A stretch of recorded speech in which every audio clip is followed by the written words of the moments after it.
Coming up, a tax increase could lead to a new school and upgrades in one county.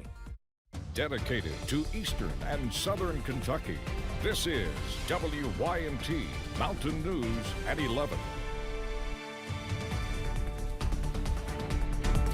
Good evening, I'm Steve Hensley. The Lawrence County School District is hoping to upgrade several buildings within the county, but is also looking for the public's help and feedback. WYMT's Jordan Mullins has more from school officials. In early October, Lawrence County Schools held a meeting with its local planning committee to talk about the future of the district. One of many projects mentioned was the rebuilding of the nearly 70-year-old Louisa West Elementary School. That $27 million, a little bit and change, would be only for a rough estimate of building the building. It doesn't include property acquisition.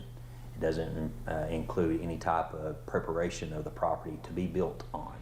Because of the steep price, the committee and Lawrence County Superintendent Dr. Robbie Fletcher are proposing adding another nickel to the school tax. These nickel taxes average to around 5 cents per $100 of personal property, excluding cars, and is only to be used for construction or facility upgrades. If the extra nickel tax were to be passed, this would allow the rebuild project to be within the district's budget. It's going to essentially cost the district more than just one nickel. If we could do 2 nickels, that would put us closer to probably in the mid-upper $30 million range. And with that, we could do some different things across our district. And also allow upgrades to other elementary, middle, and high schools throughout Lawrence County. Looking at every building, the needs that we have at every building, I'd love to be able to close our campuses and put fences around them so that we have gates and so people have to be buzzed in to come in, things like that, into our facilities for school safety. But the committee is also looking for feedback when it comes to these upgrades. It would be great to have people to show up and say, hey, this is what we believe that you need. This is what our kids need. We want that input. We look for that. And want to provide the best for their students. In Lawrence County, Jordan Mullins, WYMT Mountain News. Dr. Fletcher added on November 3rd at 5 p.m., folks are welcome to come to Louisa West Elementary School, give their feedback to the committee, and take a tour of the school.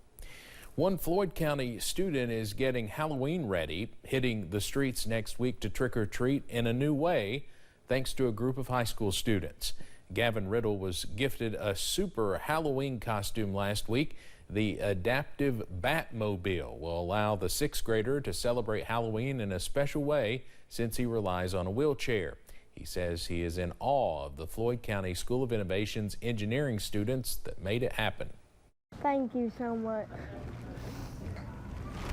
And you have a future. Honestly, you got a big future ahead of you. The students say it was a worthwhile way to use the things they learn in class, and they are glad Gavin likes their labor of love. Tech Center Incorporated, a fast-track trade school designed for industrial education, will be opening soon in Martin County. The school gives students the opportunity to gain skills and certifications needed for the workforce while also bringing more people into the area. Founder and CEO Angie Reynolds says this will be a positive change for industrial jobs. I spent 6 years working in the construction industry as an HR director and facing that struggle myself, trying to recruit the right people that had skill sets already developed and they're just not available in the area. Reynolds says they are hoping classes will start in February 2023. You can enroll via the Tech Center website. Students at Leslie County High School are taking part in a downtown revitalization project. The chairman of the Leslie County Community Foundation says the idea came from a UK student who saw the community school spirit, and a Community Foundation board member thought it would be awesome to ask the local welding students to build it. One of our board members said, we've got a welding class here at Leslie County. What if we have the students build the statue? So we got a grant from UK. We contacted Ronnie and Justin here at the school, and the budget worked out. Brashear says the budget has allowed the students to build the 2 large eagle statues, one for the school that is now complete, and the one for downtown Hyden, which should be finished in the next few months.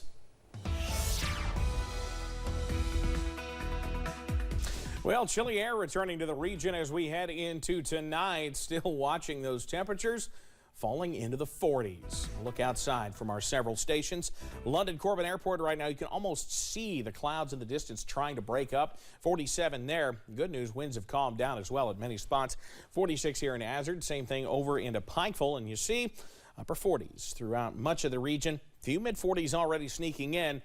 Louisville at 46. So we continue to wait and see the cooler air move in. It's a clean sweep on Pinpoint Doppler. That's just ground clutter. You got to go still west of Lexington, up the horse farms out there before you run into the clearing line. So it's going to be a few hours yet before things finally begin to work on out. You see what's left of our system moving on up the East Coast, and we don't have to worry about it. For us tonight, down into the low to mid 40s with calm winds and clouds continuing to clear. Details, though, on the beautiful weather we have coming up for the last couple of days of the work week. That's in a few minutes. Steve? Evan, thank you. Officials with the Pike County Sheriff's Office are warning of a new scam. They say people in the area are getting calls from someone claiming to be a representative of the Sheriff's Office or other public office.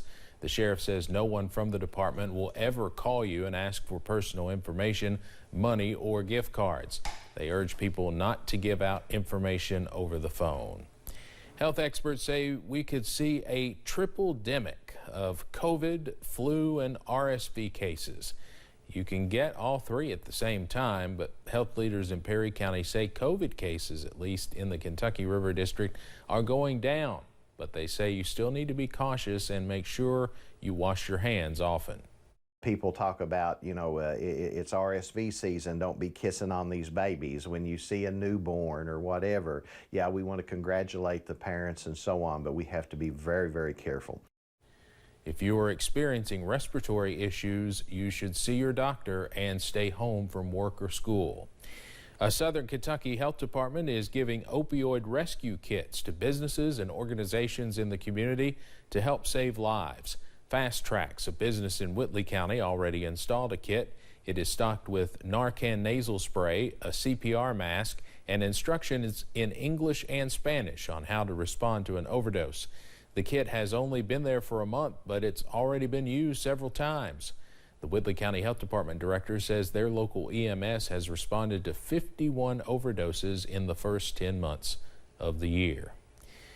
Since the new year, hospitals are now required to give you a better idea of how much you are paying for treatment. The president of the Kentucky Hospital Association testified in Frankfort today to break down how the change is working. She says for patients, hospitals should be sharing the cost of what is called shoppable services. That includes things like mammograms, x-rays, CT scans, and other non-emergency procedures. Association President Nancy Galvani says the infrastructure for that is not in place yet. So it requires a lot of data transfer between hospitals and providers if we're going to have consolidated estimates back to the patient, which I think are very useful. But today those standards don't exist. The hospital price transparency law was designed to make the hidden costs of services clear to patients before having a procedure done. The Kentucky Cannabis Center is sharing its plans for studies and trials on the drug's various impacts. House Bill 604, a bipartisan bill, provides the center with $2 million to work with and a 2-year window to complete those studies, which comes in June 2024. Other studies will look into the impacts of cannabis on physical ailments, opioid use, and driving. Senator Ralph Alvarado says medical providers can look at the center's findings and determine if they are comfortable prescribing the drug. I think it's important for us not to get ahead of the scientists. Let's produce the science, help produce the science, which is fine, and then from there we can start changing things and basing things off of a scientific nature like we've always done when it comes to medications and treatment. The director of the Kentucky Cannabis Center says they are also applying for a license to grow cannabis. Coming up on Mountain News at 11, a local farm is set to produce millions of lettuce plants that could soon be in grocery stores nationwide. Plus, sunshine is on the way back as we finish this work week up. The very latest on how that will affect temperatures coming right up. Get more world-class